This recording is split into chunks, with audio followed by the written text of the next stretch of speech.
తారీఖున రాత్రి పూట హైదరాబాద్కు వెళ్ళి సురేష్ను ఒక దళితుడిని సురేష్ను ఒక ఎక్స్ ఎంపీని అరెస్ట్ చేశారు. నేను అడుగుతా ఉన్న రాష్ట్రమంతా కూడా వర్షాలతో అతలాకుతలం అవుతా ఉన్న పరిస్థితులు. విజయవాడలో చంద్రబాబు నాయుడు గారి వ్యవహార శైలి వల్ల దాదాపుగా 60 మంది పైచీలకు మనుషులు చనిపోయిన పరిస్థితుల మధ్య చంద్రబాబు నాయుడు గారి ప్రభుత్వం పూర్తిగా కూడా చంద్రబాబు నాయుడు గారి గవర్నమెంట్ అన్ని రకాలుగా ఫెయిల్ అయి మొట్టమొదటిసారిగా 60 మందికి పైగా చనిపోయిన పరిస్థితుల మధ్య విజయవాడ అంతా అతలాకుతలం అవుతా ఉంటే టాపిక్ డైవర్ట్ చేసేందుకు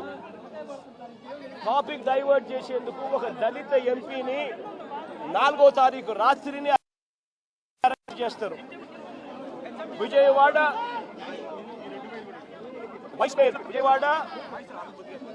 డిప్యూటీ మేయర్ను అరెస్ట్ చేస్తారు. కేవలం డిప్యూటీ మేయర్ భర్తను అరెస్ట్ చేస్తారు. అది 4వ తారీఖు రాత్రి. ఎందుకంటే ఇక్కడ చంద్రబాబు నాయుడు గారు పూర్తిగా ఫెయిల్ అయిపోయిన పరిస్థితుల్లో 60 మంది చనిపోయిన పరిస్థితుల్లో చంద్రబాబు నాయుడు గారి గవర్నెన్స్ ఫెయిలియర్ను దారి మళ్లించేందుకు డైవర్ట్ చేసేందుకు అరెస్ట్ చేస్తారు. అసలు ఈ కేసుకు సంబంధించి పూర్వాపరాలు చూస్తే ఈ కేసుకు సంబంధించి 3 సంవత్సరాల పైచిలకు 3-4 సంవత్సరాల కిందట జరిగిన ఈ కార్యక్రమం, ఈ ఘటన 2021 అంటే దాదాపుగా 4-5 సంవత్సరాల కిందట జరిగిన ఘటన. దాదాపుగా 4 సంవత్సరాల కిందట జరిగిన ఘటనలో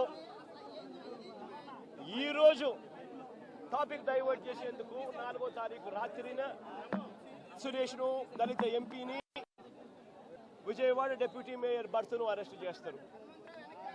నేను అడుగుతా ఉన్నా,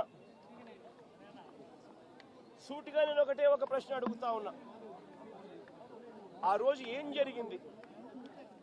తెలుగుదేశం పార్టీకి సంబంధించిన అఫీషియల్ స్పోక్స్ పర్సన్ పట్టాభి అనే వ్యక్తి ఆ రోజు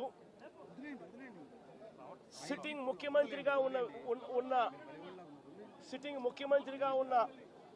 అప్పట్లో సిట్టింగ్ ముఖ్యమంత్రిగా ఉన్న వ్యక్తిని బోసుడీకే అని తిట్టాడు. బోసుడీకే అంటే ఏమిటో తెలుసా?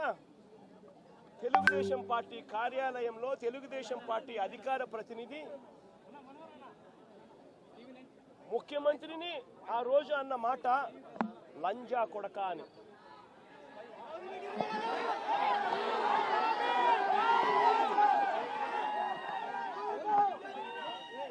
నిజంగా ఆ మాదిరిగా ఒక వ్యక్తి తిడితే రాష్ట్ర వ్యాప్తంగా